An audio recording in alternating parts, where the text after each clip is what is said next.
Hello दोस्तों, आज के इस वीडियो में हम आपके लिए लेकर आए हैं अगस्त माह का करंट अफेयर।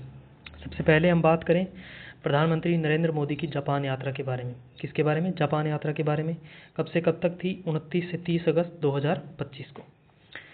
जापान के प्रधानमंत्री हैं शिगेरू इशिबा। ध्यान रखना, जापान के प्रधानमंत्री कौन है? Shigeru Ishiba.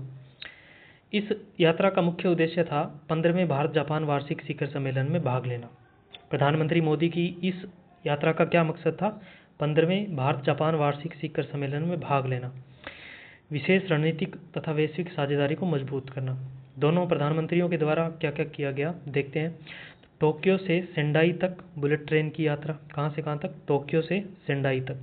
सेंडाई में एक सेमीकंडक्टर प्लांट का दौरा दोनों प्रधानमंत्रियों द्वारा किया गया। आगे बात करें समझौतों की, तो निवेश को लेकर समझौता हुआ कि जापान आगामी 10 वर्षों में 10 ट्रिलियन येन का निवेश करेगा। कहाँ? भारत में। 10 वर्ष 10 ट्रिलियन येन। आर्थिक सुरक्षा को लेकर भारत जापान आर्थिक सुरक्षा पहल का शुभारंभ हुआ। किसका? भारत जापान आर्थिक सुरक्षा पहल का। सेमीकंडक्टर, दूरसंचार और सप्लाई चेन को मजबूत करने के लिए। आगे बात करें डिजिटल साझेदारी के लिए, तो एआई और क्वांटम कंप्यूटिंग में संयुक्त अनुसंधान के लिए भारत जापान डिजिटल साझेदारी 2.0 भारत जापान डिजिटल साझेदारी 2.0 लॉन्च की गई। मानव संसाधन कार्य योजना के लिए अगले 5 वर्षों में 5 लाख रोजगार सृजित करने हैं, जिसमें 50,000 भारतीय कामगारों को जापान में काम करने का अवसर मिलेगा। जापान के फुकुओका में भारत एक नया वाणिज्यिक दूतावास खोलेगा। कहाँ? फुकुओका, जापान में भारत एक नया वाणिज्यिक दूतावास खोलेगा। धर्म गार्जियन, वीर गार्जियन, तरंग शक्ति और मिलन, ये भारत और जापान के बीच होने वाले संयुक्त सैन्य अभ्यास है। ध्यान रखना। चंद्रयान 5 को लेकर इसरो और जेक्सा क्या है? जापान की अंतरिक्ष एजेंसी है। दोनों के बीच में चंद्रयान 5 को लेकर समझौता हुआ। इसमें क्या करेंगे? H324L जो है प्रक्षेपण यान जो है जेक्सा का, उसके द्वारा चंद्रयान 5 को लॉन्च किया जाएगा। 2025 को भारत जापान विज्ञान प्रौद्योगिकी और नवाचार आदान प्रदान का वर्ष घोषित किया गया। किस चीज़ का आदान प्रदान वर्ष घोषित किया गया? विज्ञान, प्रौद्योगिकी और नवाचार का। इसके बाद वहां से प्रधानमंत्री नरेंद्र मोदी चीन के तियानजिन में संघाई सहयोग संगठन के शिखर सम्मेलन में भाग लेने के लिए जाएंगे। आगे बात करें चीन के विदेश मंत्री की 18 से 19 अगस्त को भारत यात्रा। मंत्री का नाम है वांग यी। भारत और रूस के मध्य एल्यूमिनियम के खनन के लिए टेक्नोलॉजी के सहयोग के प्रोटोकॉल पर हस्ताक्षर हुए। इसमें हस्ताक्षरकर्ताओं में बात करें तो भारत के उद्योग और आंतरिक व्यापार संवर्धन विभाग के सचिव हैं। कौन है? सचिव हैं अमरदीप सिंह भाटिया। और रूस के उद्योग व्यापार उप मंत्री एलेक्सी गुर्जदेव, दोनों ने हस्ताक्षर किए। उसके बाद में बात करें अमेरिकी पत्रिका फॉर्च्यून ने 5 अगस्त 2025 को 100 प्रतिभाशाली लोगों की सूची जारी की। इस सूची में दबदबा रहा एआई का। किसका दबदबा रहा? एआई का। एआई की एक कंपनी है एनवीडिया, एआई चिप्स बनाती है, वो कंपनी इसमें शीर्ष स्थान पर रही। शीर्ष अगर महिला की बात करें तो जीएम मोटर्स की सीईओ है कौन? मेरी बारा। वो इस सूची में 10वें स्थान पर रही और महिलाओं में पहले स्थान पर। इस 100 प्रभावशाली व्यक्तित्व की सूची में टोटल कितनी महिलाएं हैं? 19 महिलाएं। कितनी महिलाएं? 19 महिलाएं। अमेरिका की 62 कंपनियां, एशिया की 17 कंपनियां और यूरोप की 13 कंपनियां इसमें शामिल हैं। सूची में अगर शीर्ष 5 लोगों की बात करें तो जेनसेन हुआंग, हम पहले बात कराए, कंपनी कौन सी है? Nvidia. Satya Nadella, mark Zuckerberg और एलन मस्क किस स्थान पर है? चौथे स्थान पर है। भारतीय मूल के व्यक्ति सत्या नडेला पहले स्थान पर है। अगर भारतीय मूल की दृष्टि से देखें, अगर देखें कि भारतीय ही कि अभी भी वो कौन है भारतीय हैं, तो मुकेश अंबानी 56वें स्थान पर हैं और गौतम अडानी 96वें स्थान पर हैं। आगे हम बात करें कि फिलीपींस के राष्ट्रपति फर्डिनेंड मार्कोस जूनियर 4 से 8 अगस्त को भारत की यात्रा पर थे। इसी दौरान क्या था? 75वीं वर्षगांठ मनाई गई किनकी? भारत और फिलीपींस के राजनयिक संबंधों की। और उनके साथ कौन आया? उनकी पत्नी फर्स्ट लेडी लुइस अरनेटा मार्कोस। इन्होंने क्या किया? द्रौपदी मुर्मू राष्ट्रपति और प्रधानमंत्री, इनके अलावा विदेश मंत्री एस जयशंकर और स्वास्थ्य मंत्री जेपी नड्डा से भी मुलाकात की। इसी अवसर पर एक स्मारक डाक टिकट जारी किया गया। इस यात्रा के प्रमुख परिणाम क्या रहे कि दोनों ने अपने द्विपक्षीय संबंधों को रणनीतिक साझेदारी में बदलने की आगे कार्य के लिए एक कार्य योजना तैयार की। कब से कब तक? 29 तक। 14 दिनों की वीज़ा मुक्त यात्रा भारतीयों के लिए फिलीपींस ने घोषणा की। 14 महत्वपूर्ण समझौतों पर हस्ताक्षर हुए। डिजिटल सहयोग पर हस्ताक्षर हुए। आगे बात करें कि फिजी के प्रधानमंत्री की भारत यात्रा, तो फिलीपींस के क्या आए थे? राष्ट्रपति आए थे, ध्यान रखना है। और फिजी के क्या आए हैं? प्रधानमंत्री। 24 से 26 अगस्त को सितिवेनी राबुका, प्रधानमंत्री का नाम क्या है? सितिवेनी राबुका भारत की 3 दिवसीय यात्रा पर रहे। उन्होंने राष्ट्रपति द्रौपदी मुर्मू से और नरेंद्र मोदी से मुलाकात की। इन्होंने 7 महत्वपूर्ण समझौतों पर हस्ताक्षर किए। और उसके अलावा अगर हम बात करें तो भारत प्रशांत महासागर पहल, भारत के द्वारा शुरू की गई एक पहल है, भारत प्रशांत महासागर पहल। फिजी जो है वो उसमें शामिल हो गया। फिजी किसमें आधिकारिक तौर पर शामिल हुआ है? भारत प्रशांत महासागर पहल में। रक्षा एवं सुरक्षा सहयोग दोनों देशों के बीच में समझौता हुआ और एक साइबर सुरक्षा प्रशिक्षण प्रकोष्ठ फिजी में लगाया जाएगा।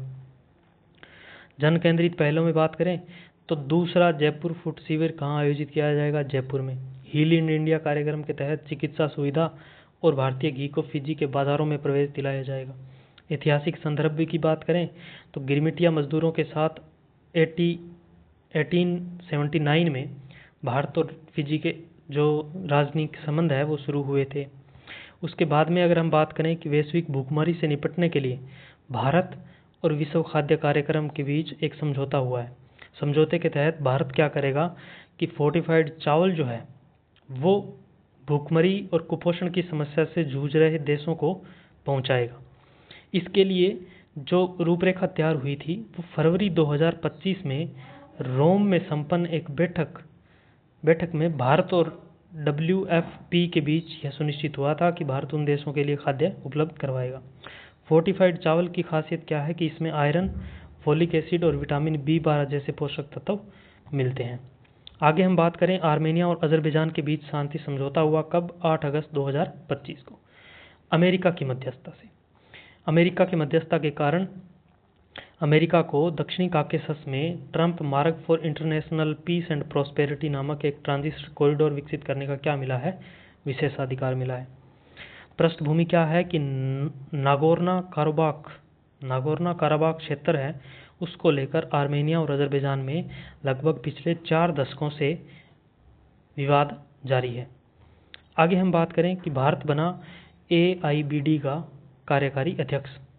AIBD क्या है? Asia Pacific institute for broadcasting development एक संगठन है। उसका कार्यकारी बोर्ड का अध्यक्ष बना है कौन? भारत। भारत को क्या है कि इस अध्यक्षता के लिए चुना गया कब? थाईलैंड के पुकेत में AIBD की 23वीं जनरल कॉन्फ्रेंस के दौरान चुना गया। कब? 19 से 21 अगस्त 2025 को। इस 23वीं जनरल कॉन्फ्रेंस की अध्यक्षता की थी विविध प्रसार भारती के CEO गौरव द्विवेदी द्वारा। किसके द्वारा? गौरव द्विवेदी द्वारा। वर्ष 2025 के लिए इसकी थीम क्या थी? लोगों, शांति और समृद्धि के लिए मीडिया। क्या है? लोगों, शांति और समृद्धि के लिए मीडिया। तो AIBD का 23वीं जनरल कॉन्फ्रेंस की थीम क्या है? लोगों, शांति और समृद्धि के लिए मीडिया। अब 2025 में इसका अध्यक्ष किसे चुना गया है? भारत को। और भारत की तरफ से भारत ने इससे पहले AIBD का कार्यकारी परिषद के अध्यक्ष के रूप में 2016 में भी काम किया है। और भारत की तरफ से इसमें प्रतिनिधित्व कौन करता है? प्रसार भारती। और इस वर्ष प्रसार भारती के CEO गौरव द्विवेदी। AIBD की स्थापना 1977 में यूनेस्को के तत्वाधान में हुई। यह क्या है कि एक क्षेत्रीय अंतर सरकारी संगठन है और 45 देशों के 92 संगठन इसमें सदस्य है। भारत AIBD का एक संस्थापक सदस्य है। कैसा सदस्य है? संस्थापक। प्रसार भारती भारत का प्रतिनिधित्व इसमें करता है। नेपाल बिग कैट अलायंस में शामिल हुआ, तो आपको नाम याद रखना है नेपाल। क्या है? नेपाल। अभी हाल ही में जेनजी जो जनरेशन है उसके द्वारा सोशल मीडिया बैन के खिलाफ हो रहा प्रदर्शन के कारण नेपाल चर्चा में है। नेपाल ने IBCA ने घोषणा की है, IBCA ने 23 अगस्त 2025 को कि नेपाल इसमें शामिल हो चुका है। नेपाल में हिम तेंदुए, बाघ और सामान्य तेंदुए पाए जाते हैं। और अगर बात करें IBCA के बारे में, तो नरेंद्र मोदी की द्वारा शुरू की गई पहल है और शुरू कब की गई? 9 अप्रैल 2023 को कर्नाटक के मैसूर में। इसके बाद में अगर हम बात करें, माल्डोवा अंतर्राष्ट्रीय सौर गठबंधन में शामिल। तो एक देश है माल्डोवा, वो किस में शामिल हुआ है? ISA में। पूर्वी यूरोपीय देश माल्डोवा आधिकारिक तौर पर अंतर्राष्ट्रीय सौर गठबंधन का 107वां सदस्य बना है। तो ध्यान रखना कि नेपाल जो है वो किसका सदस्य बना है? इंटरनेशनल बिग कैट अलायंस का। और माल्डोवा किसका सदस्य बना है? अंतर्राष्ट्रीय सौर गठबंधन का। किसका? सौर गठबंधन का। कौन सा सदस्य बना है? 107वां। 4 अगस्त को नई दिल्ली में पूरी हुई यह आधिकारिक प्रक्रिया, जब माल्डोवा के राजदूत एना त्वान ने ISA की पुष्टि से जुड़ा दस्तावेज सौंपा। अंतर्राष्ट्रीय सौर गठबंधन के बारे में बात करें तो भारत और फ्रांस की एक संयुक्त पहल है। किसकी है? भारत और फ्रांस की। इसकी शुरुआत 2015 में पेरिस के COP21 जलवायु सम्मेलन के दौरान हुई थी। मुख्यालय इसका गुरुग्राम हरियाणा में है। उद्देश्य क्या है? सौर ऊर्जा के उपयोग को बढ़ावा देना, जीवाश्म ईंधन पर निर्भरता को कम करना और सदस्य देशों में सौर परियोजनाओं के लिए निवेश जुटाना। आगे हम बात करें IMD स्मार्ट सिटी इंडेक्स। क्या है? International institute for management development. इसकी स्मार्ट सिटी इंडेक्स 2025 जारी हुई है और यह छठा संस्करण है। कौन सा संस्करण है? छठा संस्करण। दुनिया के 146 शहरों में सूची में शामिल किया गया। कितने शहरों को? 146 शहरों। शीर्ष की बात करें तो ज्यूरिख स्विट्जरलैंड पहला स्थान प्राप्त हुआ है, ओस्लो नॉर्वे का दूसरा, जिनेवा तीसरा। स्विट्जरलैंड का पहला ज्यूरिख, ठीक है। दूसरा कौन सा है? ओस्लो कहाँ है? नॉर्वे। और तीसरा कौन सा है? जिनेवा, जो भी कहाँ है? स्विट्जरलैंड। तीनों शहरों को AAA रेटिंग मिली है। और सूचकांक में अगर भारत की स्थिति की बात करें तो भारतीय शहरों में दिल्ली कौन से नंबर पर है? 104 नंबर पर है। उसके बाद में मुंबई 106 पर, हैदराबाद 109 पर, बेंगलुरु 110 पर। तो दिल्ली, मुंबई, हैदराबाद और बेंगलुरु, चार शहर याद रखने। पिछले साल की तुलना में दिल्ली पिछले साल 106 पर था, जो कब हो गया? 104 पर हो गया। मुंबई 107 पर था, जो कहाँ आ गया? 106 पर आ गया। फिर उसके बाद में अगर हम देखें ट्रंप पुतिन अलास्का शिखर सम्मेलन, तो आपको पता है कि जो यूक्रेन रूस संघर्ष चल रहा है उसको विराम देने के लिए, उसमें उन दोनों के मध्य समझौता करवाने के लिए ट्रंप और पुतिन की अलास्का में एक मीटिंग हुई, जो मोटा मोटी देखें तो असफल रही। अपने उसमें देखते हैं एंकरेज अलास्का में एक जगह है, वहाँ पर 15 अगस्त 2025 को ये मीटिंग हुई। उसके बाद में हम आगे बात करें कि लेफ्टिनेंट जनरल साइमन स्टूट जो है वो ऑस्ट्रेलिया के सेना प्रमुख है। किसके सेना प्रमुख है? ऑस्ट्रेलिया के। और वो भारत की आधिकारिक यात्रा पर आए थे 11 से 14 अगस्त को। तो ध्यान रखना है, जनरल साइमन स्टूट ऑस्ट्रेलिया के सेना प्रमुख हैं, 11 से 14 अगस्त को भारत की यात्रा पर है। उत्तरी अमेरिका में प्रभु श्री राम की सबसे ऊंची प्रतिमा जो है मिसिसोगा कनाडा में लगाई गई। कहाँ लगाई गई? मिसिसोगा कनाडा में। रूस के कमचटका प्रायद्वीप पर स्थित क्रोसिनेनिकोय ज्वालामुखी। कौन सा ज्वालामुखी? क्रोसिनेकोय ज्वालामुखी। 600 वर्ष के बाद 2 अगस्त 2025 को विस्फोट हुआ। तो ध्यान रखना, कहाँ? 600 वर्ष बाद। तो